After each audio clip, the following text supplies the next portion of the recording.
জমি বিবাদের জেরে উত্তেজনা মাটিগাড়া থানা অন্তর্গত বেলডাঙ্গি এলাকায়। স্থানীয় সূত্রে জানা গিয়েছে, অভিজিৎ মজুমদার নামে এক ব্যক্তি মাটিগাড়া বেলডাঙ্গি এলাকায় 2016 সালে একটি জায়গা কেনেন।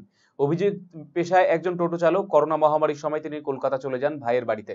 তারপর দীর্ঘ কয়েক বছর কেটে যাওয়ার পর তিনি বাড়ি ফিরে এসে দেখতে পান তার জায়গাটি দখল হয়ে গিয়েছে। বর্তমানে তার জায়গার দখল নিয়েছে বিজয় কর নামে অপর এক ব্যক্তি। এরপরই উঠে আসে চাঞ্চল্যকর তথ্য। জানা গিয়েছে, সেই এলাকার বাসিন্দা মোহাম্মদ আজাদ নামে এক ব্যক্তি তার স্ত্রী মাধুরী প্রসাদের নামে সেই জায়গার নকল কাগজ বানিয়ে কয়েক লক্ষ টাকার বিনিময়ে বিজয় করের কাছে বিক্রি করে বলে অভিযোগ। ঘটনার খবর পেয়ে ঘটনাস্থলে ছুটে আসে মাটিগাড়া থানা পুলিশ। এরপর অভিজিৎ মজুমদার সেই ঘরে তালা লাগিয়ে দেয়। এরপর এলাকাবাসীদের সেখান থেকে সরিয়ে দিয়ে পরিস্থিতি নিয়ন্ত্রণে আনে পুলিশ। অন্যদিকে পুরো বিষয়টি অস্বীকার করেছে আজাদ ওরফে আমজাদ আলী। তিনি জানিয়েছেন, অভিজিৎ মজুমদার তার জমিটি বিক্রি করতে চাইছিল, যার কারণে তিনি তাকে বেশ কিছু টাকা দেন এবং জমিটি কিনতে চায় এবং জমির কাগজপত্র তাকে দেয়নি। তবে জমির কাগজপত্র ছাড়াই কি করে জমি অন্য কাউকে বিক্রি করে দিলেন আজাদ বাবু, তা নিয়ে উঠছে প্রশ্ন। পুরো ঘটনা তদন্ত শুরু করেছে মাটিগাড়া থানা পুলিশ। এটা আমার বাড়ি বেলডাঙ্গিতে।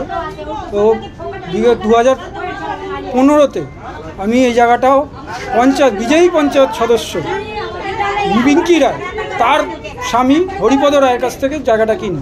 সেই সময় বিজেপি মণ্ডল প্রেসিডেন্ট নিতাই রায়ও আমাকে হেল্প করেছিল জায়গাটা কেনার সময়। এখন তারা চালাকি করে কোনো আরেকজনকে বিক্রি করে দিয়েছে এবং তাকে এমডি আমজাদ আলী তাকে মিলে আরেকজনকে জায়গাটা বিক্রি করে দিয়েছে 17 লাখ টাকা। দাদা, একটা অভিযোগ পাওয়া যাচ্ছে যেখানে উনি দাবি করছে 3 বছর আগে আপনি জায়গাটা আমজাদ 3 বছর না, আরো আগে 8 বছর আগে কেনা হয়েছে। আপনি কি বিক্রি করেছেন কারো কাছে? আমার বিক্রি করার কথা হয়েছিল 3 বছরের না, আর 2 বছর 2.5 বছর আগে কথা হয়েছিল। আমাকে কিছু সামান্য টাকা দেয় 35,000 করে, তারপর আর কোনো টাকা দেয়নি। তার সাথে কোনো লেখাপড়িও হয়নি। জায়গাটা কি বিক্রি হয়েছিল?